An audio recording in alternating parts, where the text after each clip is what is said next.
Okay, thank you everyone, and welcome to this session. Our session is will focus on the role of civil society in fostering and in assuring government's ethics and accountability. Beyond the topic of corruption, the session will focus on the role civil society plays in fostering governmental accountability, highlight key success and challenges related to these efforts, and offer concrete recommendations on how civil society, citizens, and especially youth can hold their governments accountable to the principles of good governance in all realms. For this session, I will be the moderator. I am Father Alain Zadi, the director of Centre d'études pour l'action sociale, CEPAS, which is a research center for social action in DRC, Kinshasa. And we have a panel of 3 speakers. We've got Mr. Olusegun Onigbinde, co-founder and CEO of Bolt IT, Federal Republic of Nigeria. The second speaker will be Mrs. Cherry Lay Erasmus, of Global Director of Learning Accountability Lab in the United States. And the third speaker is Mr. Ibrahima Khalil Geye, a YALI alumnus and chair and co-founder, Organization for Positive Change, Republic of Guinea. And you can find the more details on the website. For this session, each of the speakers will offer a 6-minute remarks, and then we will open the floor for interactions with the assistants. So we start then with Mr. Olusegun. You've got your 6 minutes starting from now. Thank you so much, Father Alain. Thank you so much. It's a pleasure. And I'm glad to be part of this on this session on accountability and ethics, how civil society can hold leaders accountable. I've always maintained that democracy is as a fundamental plank, and that is accountability. The only reason why we call it democracy is not because it delivers development only. It's not because it's the only purpose that vehicle that can bring out social economic rights or welfare for the people. It's just because citizens have a right to inquire, to question, and to hold public officers accountable. And I think that is a very key element in measuring the quality of democracies in countries. And people would say that power would not yield anything without demand until we constantly demand and question and hold leaders accountable. That's when we get results. But one of the few things, I'll put 3 things that are extremely critical when it comes to the issue of holding power to account. First thing in my mind is we have to do it that with data. In my own view of doing the work around accountability in Nigeria, I say the emphasis on data and putting that in the front burner is extremely important in holding officers accountable. When people have access, when people look at the data that are provided, I mean, I've worked on fiscal governance for the last 9 years, and I've seen that when people are confronted with the data and they're told about this is how you spend public money, this is from the official data that you're presented, they tend to look into it and say, okay, we have answers, we have questions, and we need to provide answers. So it's always going to be very effective that civil society is able to put data in front, because civil society has a critical role in ensuring that public officers, holders, accountable to the powers that they wield or the authorities they wield in communities, and also about the resources or the commonwealth of the societies that they preside over. So it's very important that they put data in there. The second thing that I think is also important in the role of civil society in holding leaders accountable is being able to have a common agenda and being able to apply that within co-creation framework. Institutions such as the Open Government Partnership is mainstreaming opportunities for government and civil societies to sit down side by side to hold government officials accountable. And it's not just about shouting from the outside, it's not about just the race for the loudest or how many press releases that we can put out there. We also must understand that at the end of the day, we have to come to the table and being able to have meaningful conversations to be able to hold leaders accountable. And that role comes from us being able to take advantage of opportunities like the Open Government Partnership. And that co-creation network means that we're able to be firm, assertive, and clear about our demands in optimizing the experiences of the citizens and also public resources in general. So for me, the role of civil society also means that we know that it's not just one organization that can really lead to engender transformation or push for growth or for even optimization of public resources.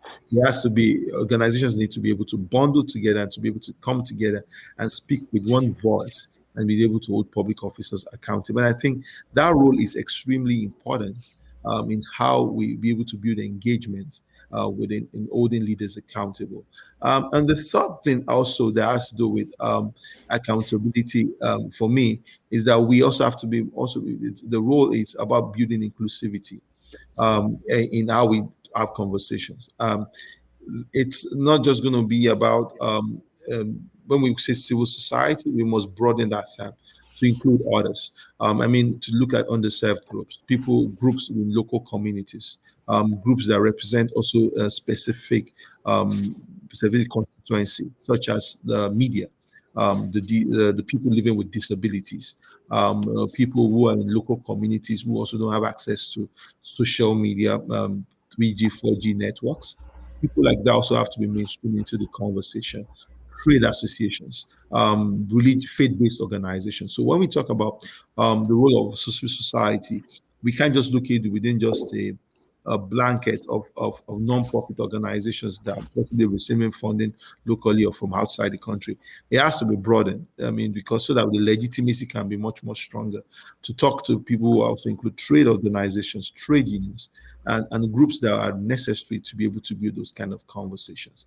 And I think by the time we recognize the role of data in being able to build conversations, we also understand that it's very important that we are building a co-creation mechanism to deliver this effectively, and we are also trying as much as possible to be much more inclusive in our demand. We understand that the civil society will be much more stronger and will now be a potent force in being able to hold leaders accountable in a much more specific way. Something that my understanding in the last 9 years of leading the budget has been that change is not quick, and sometimes change might not even be linear. And so what we might expect to achieve in 10 years, we might achieve it within 1 year. And something that you expect would take 1 year might actually take maybe much more 10 years. But I think as civil society organizations that want to do much more work is we have to pay attention also to the political economy of the issues that we are trying to address. And paying attention to that political economy means that we are a bit more effective to understand the surrounding context that might limit our abilities of demanding effective governance or even getting delivery. Understanding who actors and which people can be our allies, which are the people that can be against us and things like that. That's going to be effective also in trying to tackle corruption or hold leaders accountable.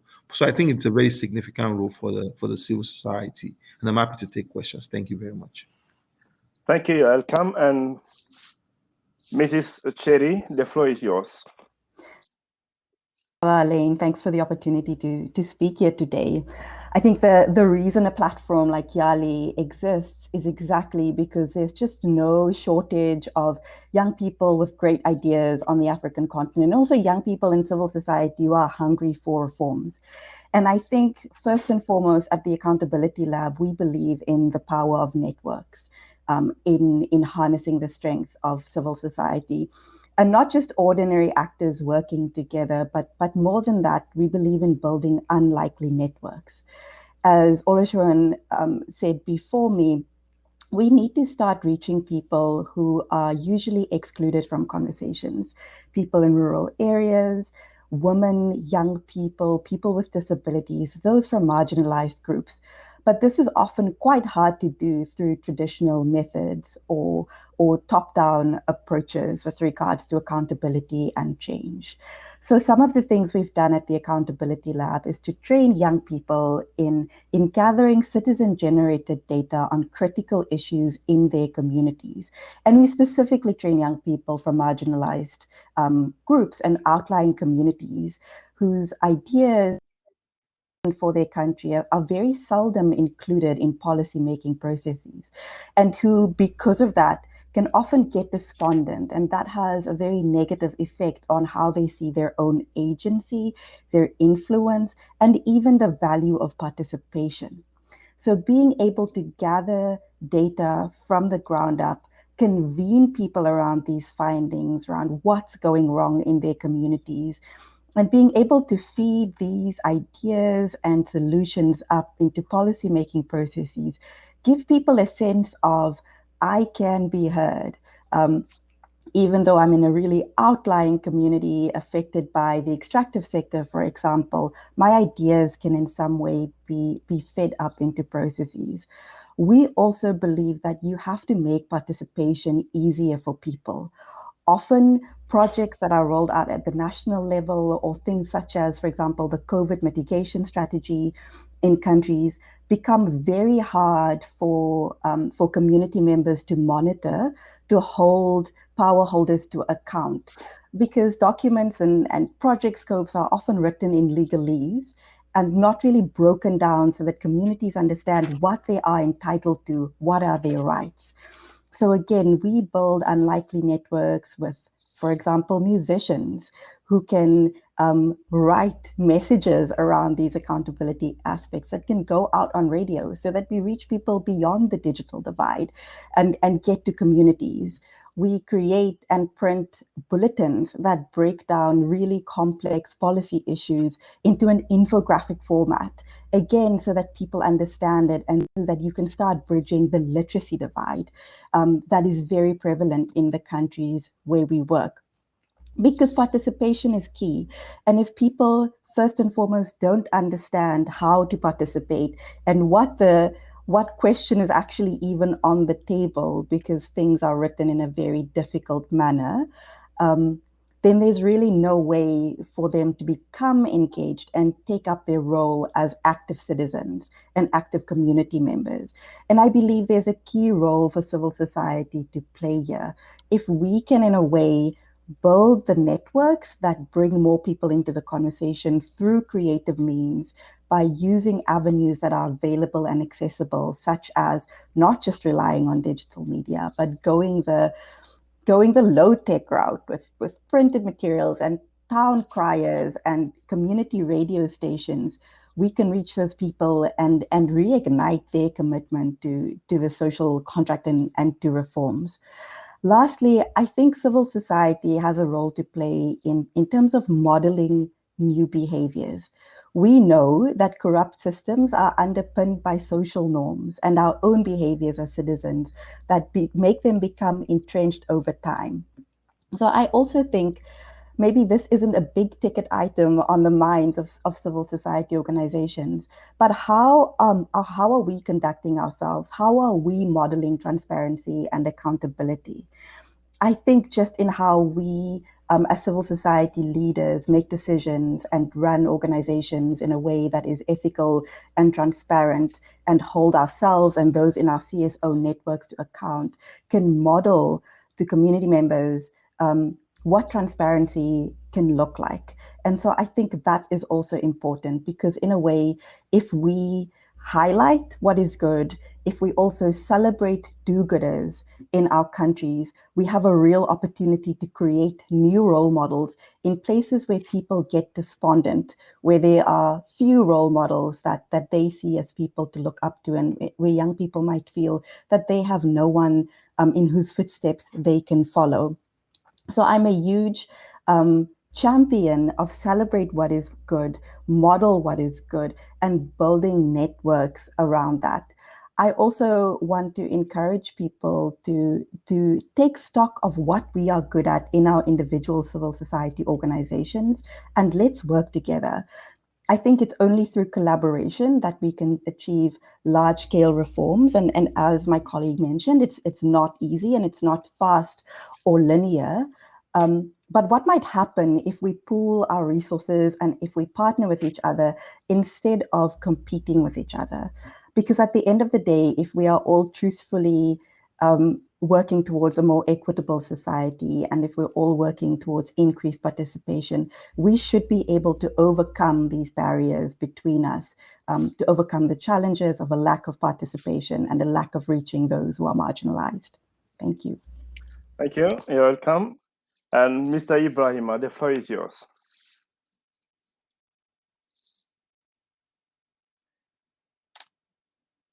Can you unmute yourself? Yeah, thank you, Mr. Allen. Yeah, I'm very happy to be here today as a proud Mandela Washington Fellowship and RLC alumnus. I am also the proud recipient of the 2020 2021 U.S. Department of State Anti-Corruption Champions Award. I'm so grateful to the YALI program and the impact that it continued to have in my life. I'm Ibrahima Khalil Gay from Guinea, and I'm the president of the Organization for Positive Change, an NGO that promotes peace, education, good governance, and development since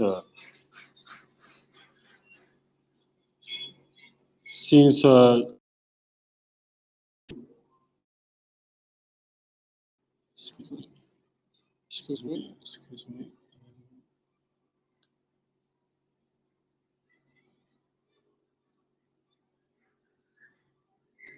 Can you hear me, please? Can you hear me? Okay. Okay. So I was saying that I ran that NGO since so the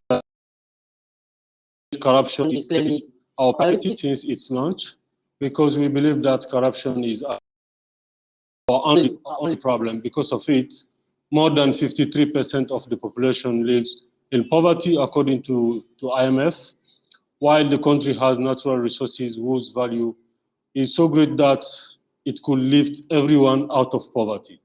So for us, fighting for accountability is fighting for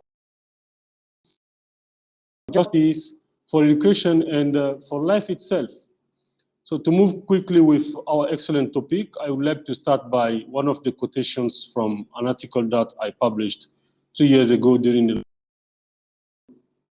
quote, based on freedom of judgment and action, as the others is an essential element of functioning of public administration. Without on procedural manuals or deontology that express the seriousness and professionalism of the bodies, it must be recognized that the behavior of those in power with regard to materials or money constitutes the most important point in the eyes of the citizens. End of quotation. So in many countries, the majority of the people do not care about public policies or the development strategy. No, they may say these are people care about realizations and the matter of corruption. So if you give us water and electricity, and the rest will legitimately say, bravo, but how can he buy this property or this car? Why do you leaders have a high standard of living while we, the people, struggle to get basic needs? So we need responses. I especially invite you to visit areas and the officials working in this sector in Africa. You will see the disparities for yourself. So what are our demands? We just ask for transparency, we ask for information, we ask for good governance, we ask for justice for all, and more important, we need to see sanctions when these things are not provided. From there, the actions of the civil society starts.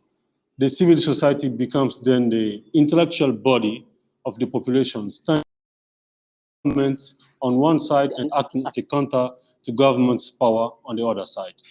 Standing with government by providing information on the needs of the population to be taken into account.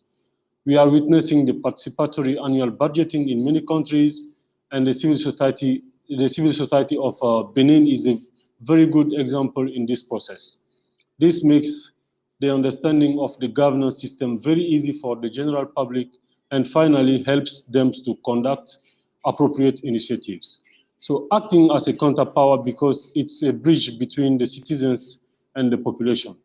So as soon as the civil society mentioned any from embezzlement to favoritism from leaders, it has the responsibility to act. These acts can vary from one country to another, but the fundamentals are asking questions and requiring quick responses, alerting the general public, taking the case to justice, organizing demonstrations, and requiring sanctions.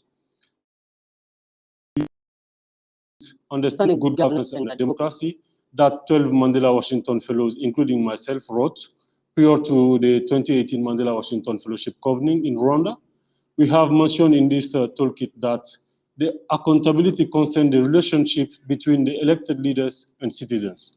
Under this arrangement, citizens are able to demand that the state justifies its actions, and actions must be conducted with utmost transparency. Citizens have a duty, I repeat, citizens have a duty to hold elected leaders to account of actions and decisions they take on their behalf. If an elected leader isn't performing or projecting the actual views of the people they represent, democracy prevails a procedure to recall this elected official the position they hold. And I say this can never happen if the civil society doesn't assume this role on behalf of the citizens. So yeah, during the questions and answer session, I from our organizations, and I believe the same practice could be seen in many African countries and the civil society organization. And thank you.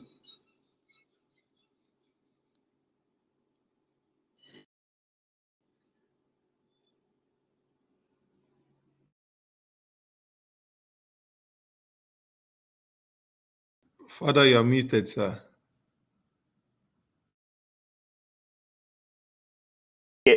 Thank you very much. Sorry, I was muted. I said thank you to all for your remarks. And the time has come now to open the floor to everybody and all the participants and interactions between the speakers and the participants. And you can maybe check the backstage where some questions are coming in and see which question you can address any of the three speakers. But maybe to start, I had a question for all of you. Is there any good example that you can share in Africa where civil society has made a difference? I mean, the role of civil society has been really put forward and has made a difference in the lives of the people. Any good example that you can think of in Africa? Anyone can go. Yes. I can start. So I'll put two examples. Two from Nigeria. One is there was this not too young to run bill that was championed by a civil society organization in Nigeria, which was targeted at reducing the age range for elected or age limit for elected officials. I mean, you needed to be like 40 years to be a senator and like 30 years to be in the rep or to be in the subnational houses of assembly. And there was a huge campaign that included using of media, institutional support, and being able to use that to be able to get access to be able to push for that to happen. And it was passed. It was signed into law. The president signed that bill into the law, and there was a huge movement in the way. And one thing I learned was that they didn't just do it alone. I mean, Yaga, they went with other organizations, and were like 3 or 4 organizations that they made sure that this happened. And also with budgets, we and EIE and other organizations worked on Open NAS, which was a campaign to get National Assembly to open its finances to the public. And because we agreed that the legislature is the highest organ of accountability within the democratic system, they should even be open. He who comes with equity must come with clean hands. And we had to make sure that the National Assembly in Nigeria opened up its finances to the public. And that happened just because there was intense work of over 2 years of the civil society in getting that to happen, to happen.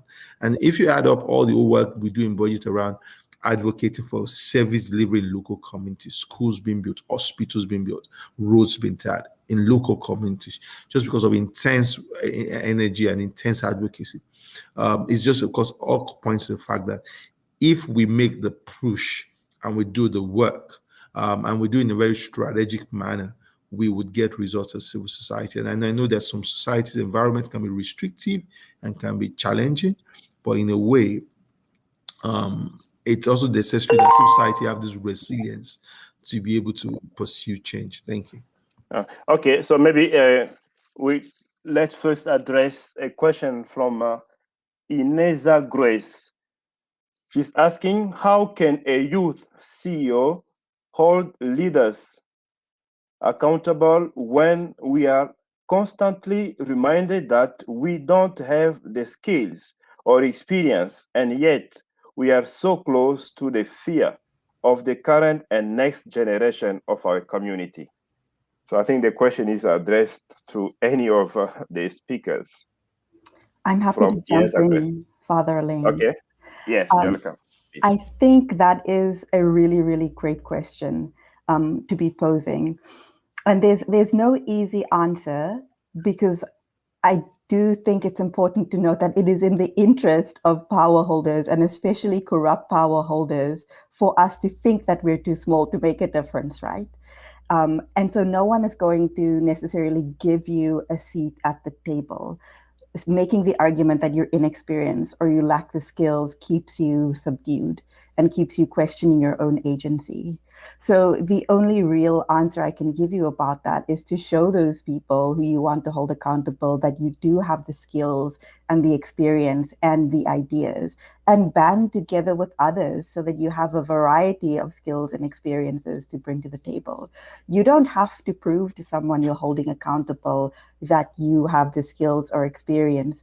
The only person you're accountable to for that is to prove to yourself that you're going to pursue doing it. So don't wait to be invited to the table. And I say that knowing and with full acknowledgement that closing civic space in a number of countries makes this really, really difficult. But this is where we have to become really creative and network builders so that we can overcome these issues of space. At the Accountability Lab, we currently run an accountability incubator across 12 countries where we identify young change makers who are pushing for reforms. And we see young people every year taking incredible actions, doing, for example, social accountability audits in their communities, young people who are running advocacy campaigns that they conceive of themselves and who have far and wide-reaching effect. And that's just because they started it and they didn't rely on someone telling them, here's a podium, you have the skills, go forth. We kind of have to claim that. And I think sometimes it's also about starting to do these things in ways that do not put you at risk. So gathering a small group of people together and bouncing around ideas, or finding ways to use creative methods, whether it's muraling or music, or putting messages out on radio that don't put you at risk, but that starts creating a new conversation. That's how you start generating the change you want to see. And unfortunately, it's in the power holders' best interest to tell you that you don't have the skills, but you're not accountable to them for your skills. Just go out and do it. Yeah, okay, thank you. Yeah. Coming to the same question, my first recommendation is to get interest in issues of accountability and human rights. These subjects are now a career work, so we can dedicate a lifelong lifetime, like to these causes today, if of course we worry about the future of the nation and our own future. So when there is bad governance, it primarily affects the future generation. So I think should try to master the national budget and the audit reports and follow up the ongoing public actions to document everything and inform the citizens. Yeah, if it doesn't work today, it will save one day, these documentations. So the next, we must work together, not alone. Though the people we face generally have more power, we must come together as young people and defend the common cause. Even if you do not have the authorization papers to act in your countries, you can still stand together and act because right to do so. We are stronger together than we are alone. Okay, thank you. Any other insight before we ask Ibrahima to come in with the question which is addressed to him? I think just a quick one there is just partnerships. Young leaders must be able to push for partnerships and early stage. They must be able to push awareness around how to build partnerships. There are entrenched traditional organizations that work on projects, and you might be the upstart or the civic startup. Sometimes you don't get that respect within the space, maybe because they feel that you are young and new. But trying to seek partnerships with the other organizations that are pushing things, you can now quietly build your own legitimacy or your own reputation gradually within the space. So I always tell the organizations that are new and young that don't let it be an all or nothing opportunity. Let it be an opportunity that for you to also gradually to build partnerships across the chain. And as you build my reputation, and also try as much as possible to not just be an all-weather NGO or just doing every single thing. Try and take narrow focus and narrow attention on issues and ensure that you can prove your proficiency in that kind of space as young CSOs. Let your organization be known for clarity around purpose and not just be moved around, because gradually people begin to label you around issues and say, okay, this is what we know budget for, fiscal transparency. And when we need situations or when you need ideas, we've seen that over years they've developed capacity and they can be of help. I think I'll put it at that. Apologies for the disruption. Yeah, okay. So, Ibrahima, you are being asked, what advice on accountability do you think are important for YALI alumni to learn when developing their leadership skills? Yeah, I will start by saying that it is necessary to come together. When I decided to run an NGO, I actually tried to bring many people together from the YALI network. So in our NGO, most of the members, the active members, are the Mandela Washington Fellows or the RC Fellows. The only thing that we did is to try to find a complex issue and try to provide a quick and sustainable responses to it. So actually, we at the beginning of tried to help the government. So we provided information platform on administrative procedures in order to help citizens to understand what is the fixed prices to get a passport, for example, or an ID card. And yeah, this was a kind of friendly activities that we realized. And at the end of the day, people were not seeing us as opposants. We were like helping the country to move forward. So, and I think that's a good thing. And the second thing, we decided to move to the training sessions. So we trained many people for them to be able to denounce corruption practices, because the time people do not know what is called corruption. So we realized that it was necessary to inform, to train citizens about these notions and how in this process. So we just decided to take the first step. I think that's the best advice I could give. We must take the first step and provide concrete actions, and I think the leadership will come later, of course. Thank you very much. Maybe you can move to the second question, the next question, which is addressed for Chelly Lay. Mrs. Chelly, you're asked, what advice do you have for building coalitions with civil society working toward government accountability and ethics? Great, thanks for that question. I have a couple of things that I think one should be thinking about when building coalitions. Firstly, and I think this is the obvious one, make sure that there's overlap in your vision and mission, that you are working together with partners on something that is clear, and the discrete set of things you're working towards, so that it's not all over the place, but you're actually all focused. And also, almost most importantly, that there's overlap in ethics.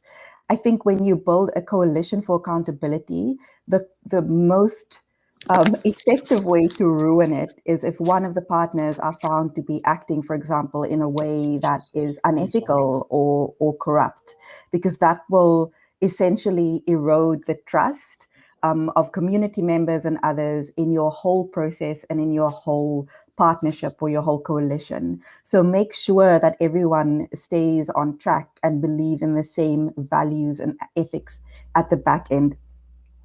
Secondly, I think it's really important and practical to, while you're working on this mission, map out what the different actors you're trying to bring in, what they have to offer to the coalition and what they need. So that you are able to fill the gaps in your own organization's reach. For example, if you don't currently have a certain set of skills on board, find an organization that's good at that and partner with them. If you have, if you've struggled to reach marginalized communities, find other CSO actors who are working with those communities or who are led by those communities, more importantly, so that you are adding a new set of resources in a way to your coalition, and so that you're stronger together. There has to be a value add in the people you're bringing together. And the thing I really value is coalitions that challenge themselves to actively include a diversity of ideas and a diversity of people. If we say that we want civil society actors to work together for accountability, then we have to hear different opinions and we have to have different groups included in the decision-making structure of this coalition. So it's really important that you don't just go out and build coalitions with exactly like-minded organizations or people so that you end up with 5 male-led organizations, for example. Seek out the diversity actively and it will make your coalition stronger. And remember that while you're looking at the gaps you want to fill, be very clear on how you as a coalition will spend your resources and band your efforts together so that you're able to make decisions and move the process forward. Thank you very much. If Olusegun is there, there's a question. Do you believe a change in leadership or changes is legislation are more effective in improving accountability and ethics? Yeah, yeah, it's a fact that legislation important in transforming and in trying to change ethics and trying to transform the environment.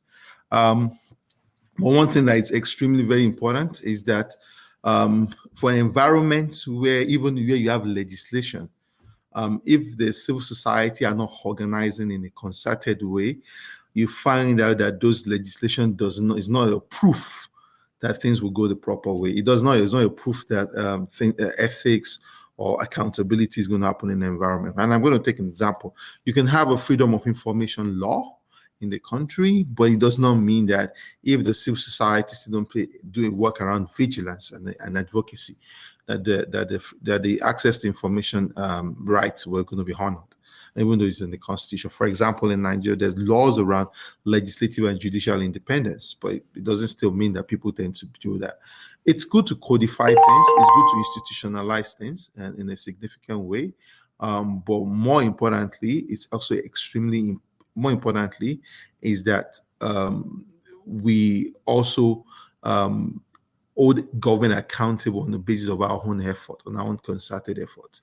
And I would also say, so legislation is not going to be a substitution for an environment that has restrictive policies on civic rights or freedom of people or freedom of thought. So in a way, we must just understand that the laws are important, but the norms are also equally important.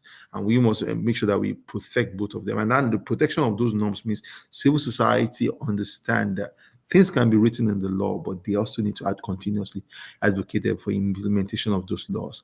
The other thing they say also, when we are trying to draft the laws, we also must work much more closely with the legislature to ensure that there are punitive elements in the law. I mean, in Nigeria, you say you have to provide access to information if I make a request. But if you don't make a request, you ask that we go to court. And then when we go to court, you have the resources to keep a case in court for 3 years. I don't have the resources to keep the case in court for 3 years. And so there's already an asymmetry and a power imbalance in that kind of scenarios. But imagine there's a punitive element of this is the fine, or this is the punitive element for you not responding to that opportunity. That gets people to do much more to do the right things much more. So I would just put it at that. Legislation is important, but it does not replace the place of norms building and advocacy within the democracy. Thank you. Yeah. Can I go? Yeah, I think coming to the same point, I think the civil society has two fundamental roles in holding leaders accountable. Yeah, the first one is the prevention. We must laws that should be voted at the parliament include measures that oblige the leaders to provide and publish reports on their management. We must fight for the open data and the access to information. In Guinea, the free access to information law project is still sleeping and not being voted at the parliament, but we claim the right since it's mentioned in our constitution. So the civil society has a say during the law-making process, and we should use that right. The second, action through legal means. As I mentioned before, the civil society organization should master financial law and monitor the public action while providing regular reports, as we did, to the citizens and international partners. They should also be in the front line when action should be taken in justice if they find any issue that has not been resolved by providing correct answers, such as sanction. Yeah, another productive action is denunciation via social and traditional media. In most of our countries, unfortunately, leaders do not fear justice, but they care greatly about their image and the public opinion. So denunciation in the media is a powerful tool in holding leaders accountable.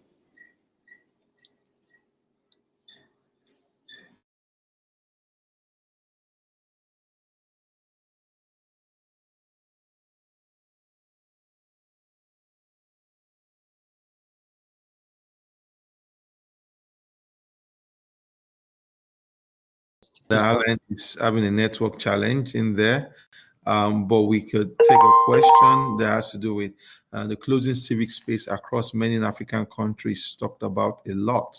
How has this changed your approach or strategies in your work? How has it made it more difficult? And I think that question around this closing civic space is it's a feature of the trajectory of democracy. And that's getting much more worrisome because it's not just in Africa, it's also happening in Eastern Europe, I mean, in Latin America, with populist governments and even across Asia.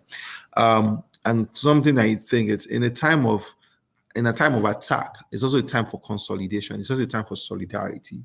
And that's the first thing I tell my colleagues, that this is not the time where you're squabbling over because of grant and other resources. We are in a competitive mode, in some sort of way. And this is not the time for us to also worry about this is the organization is trying to get the shine or is going to get the reward. This is time for us to come together and consolidate our voices when we know that our work, our agency is being threatened. So I feel that's what I thought when it comes to closing civic spaces. We must, one, be able to consolidate our efforts. Two, also be able to use the international pool and international resources to be able to mainstream our voices. So international media is always very powerful in context of the environment where we serve, just because people want to borrow loans, they also want to work within those environments. It's also very important that we pull international media in on some of these conversations. We also pull in multilateral and bilateral agencies in. So most of these spaces also need grants and support from the World Bank, the IMF, and the bilateral organizations like DFI, the USAID. We also have to mainstream these conversations to these spaces because they also have a bit of leverage on our government in terms of the resources they provide to them. And that's also very, very expensive. And I think the third part for me is that in closing specific spaces, the legislature is always the element that serves as a rubber stamp for some of these things, because most of the time they want to codify them in laws. We must also be able to use that connect between the civil society and the legislature, and that has become much more important so that we can be able to amplify some of the conversations. And I know a lot of times where they have been pushed to regulate social media or to regulate digital media in Nigeria, it was always about using the voices, the critical voices in the legislature to shut that down. And that was always much more, that's always very, very effective. So we can't be fighters to everybody. We can't make everyone an enemy. We need a bit of a tiny crop of allies on our own side too, especially at the legislature. I will stop at that and allow Chair Relay and Ibrahim to also. Thanks for that, Olusegun. And I 100% agree with what you said. And I just want to reemphasize the power we have as civil society, and especially monitoring things that you mentioned around international financial institutions and the funding that's coming to our countries, because that's a big lever. Being able to say that our government received this money and it's not being used the way it was supposed to be used, because then you essentially have a whole lot of leverage around funding resources to the government. So that is something to always bear in mind, that there's a critical role for citizens and CSOs to play in that. The question also was asked about how closing civic space has changed our organization's approaches. And I just want to touch on that for a second. One thing that Accountability Lab has tried to do differently is to focus on highlighting positive deviance. And that in many ways has kept us quite safe in a lot of countries. So instead of naming and shaming actors that are doing the wrong thing, we've been naming and faming civil servants who are doing the right thing and building coalitions around and support networks around people doing the right thing, and amplifying those things, so that in a way, no one can sort of put a target on your back and say that, you are mudslinging or you put yourself at risk because you're pointing out political actors who are corrupt, which all of us in most countries know that happens, and we know who those actors are too. And that work is important. But at the same time, we found that building upon things that are working in a positive way can actually keep you safe in terms of that closing civic space, because you are not going after people, but at the same time you are making a difference because you are modeling new norms, you are creating new role models, and you are building the capacity of those people who are seeking reforms in your country.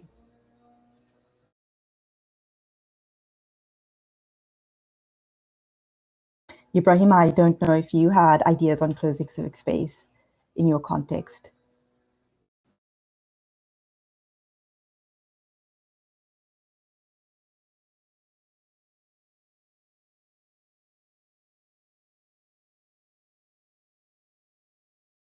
Felix, you are on mute, please.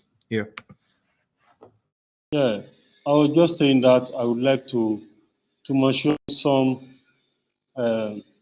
challenges that we are having in our country. Yeah, in this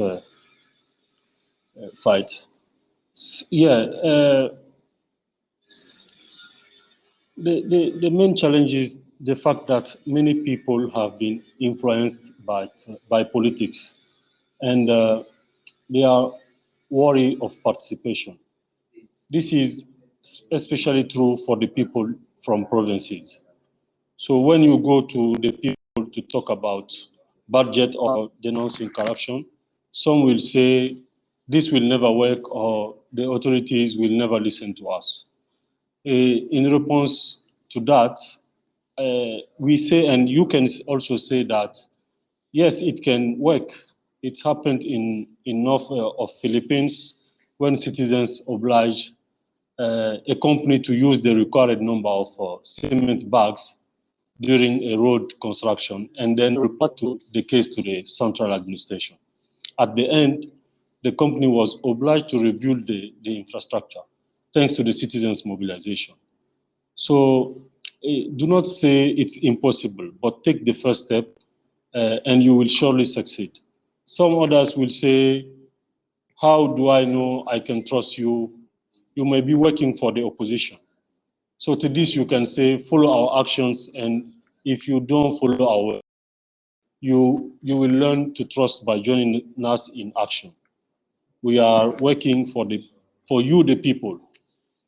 Yeah, and this work is also the role of the opposition, as we are witnessing in Russia and other countries, who puts themselves at risk to stand up for their rights. We understand that they have to listen to everyone. So this kind of mentality affects our work, but it doesn't stop us. I encourage you to read the book Citizens Against Corruption by Pierre Landel Mills to find more inspiring action taken by the civil society organization or the citizens through spontaneous actions. Thank you, Ibrahima, and everyone who's watching. Our moderator dropped off, but we're persevering, so thank you to all the panelists for their remarks. We've got about 6 minutes left in this panel, and I wanted to give you all a chance to leave some really concrete ideas and recommendations for the audience. As you know, this is a summit celebrating the 10th anniversary of the Young African Leaders Initiative. We've got over 10,000 young African leaders registered and attending the summit this week. A lot of them are working in similar fields to you all. So I just want to go around and ask everyone to share top 2 recommendations for how youth can hold their leaders accountable for democratic governance and human rights. So if you were to leave 2 thoughts for young leaders in this field, what would it be? So I would like to start again with you, Ibrahima, and then we'll turn to Olusegun, and then finally to Sherry Lee. Yeah, as I already said, my first recommendation is actually to get interest in the issue of accountability and the human rights. Yeah, because it is very important, especially in our country, Africa. So the next one is actually following the first one. We must stand together. We must work together in this fight. So these are my 2 recommendations for young Africans. My recommendations, my 2 recommendations would be around we need to work together. We cannot work in a competitive mode and expect that we're going to get results. Most of the issues that we tackle are systemic issues, and they're all connected together. Bad governance, bad corruption, poor service delivery, poverty. And it reads even the SDG explains that clearly to us that these things are all connected together. So it's very important that we also work in a concerted manner to be able to get a bit of results in some sort of way. That's one thing for me. The second thing is the role of data and technology. As young people are leading changes within our environment, we need to embrace data to be able to guide conversations and build awareness within our environment. And we also need to ensure that technology is a big story in all of this. Data and technology will play a significant role in how we address inequities and challenges in our environment. And as young people, we must be open and embrace new ideas around AI, machine learning, data science, and things that can be much more transformative for our environment. Thank you. I'm happy to see that there's actually so much synergy between the advice people are giving on this panel. So my two things are, firstly, to challenge yourself to build new and diverse networks of people working together to include voices that are excluded. It sounds pretty simple, but there just isn't enough of that happening. And reach people who are excluded from governance conversations, make it simple for them to participate. And secondly, bring people along the journey with you. As a young leader, it can be pretty easy to actually hog space and to not along the way capacitate others and give them a platform to carry the torch after you.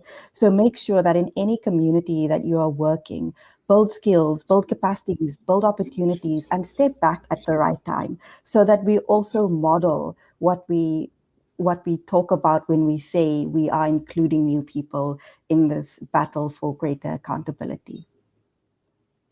Thank you. Oh, thank you all. I'm hearing it's really interesting to hear a lot of the overlap in your suggestions, but also some of how it's contextualized to the different work that you're doing with your organizations. A similar question, but one that you might reframe a little bit, is just in terms of inspiration or encouragement. You've all been in the trenches of this work for day in and day out for years. This is what you do. For others who are in that similar situation, young African leaders, what is, in 1 minute, your word of inspiration, your word of encouragement to spur them on, for those who are already engaged in fighting for ethics and accountability in their governments? So I'll give you each a minute to answer that. I'll like to, let me reverse the order a little bit. So Shayun, I'll start with you, Sherry Lee, and then Ibrahima, Yali Alam, you can bring us home.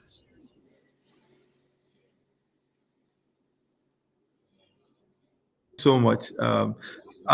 Word of inspiration is, I'll put our work in resilience. The answers that we seek, the solutions that we find will not come easy, because these issues are rooted in norms, are rooted in people, and who are not going to yield to a new behavior or to a new dynamic. And so we, as young people, have lived through that experience where I expect all the answers will happen, all the train will run at once, and sometimes it can be discomforting and frustrating for us to see that. But what I would advise you is to go on and be resilient. Understand that we would not get answers without not continuous energy and courage along the way. So I wish you all around resilience, courage, and energy to change the societies that we live. Thank you. I would like to speak to young women specifically, and to say that spaces are often even harder for us to get into. So I want to encourage you to build your posse, your community of other young women who are going to support you and champion each other, and like knock down the doors to get your foot in there and like have your voices heard, and along the way bring younger women with you. It's really the only way we're going to ensure that our perspective is also listened to in the rooms where it matters. Yeah. We have, I would like to say that from 2016, since we started in 2015, like at the end of the year, we have informed or trained more than 15,000 people in and outside the country. Many people who were in the dark in terms of public information are no longer susceptible to be victims of corruption.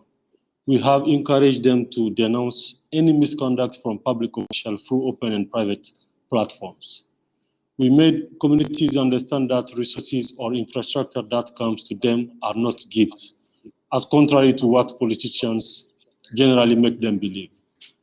So, I would like to say that just one bit of advice to my fellows. Take the first step without fear or worry. You have thousands of reasons to follow your money, and as we have been entrusted with building a peaceful and prosperous Africa.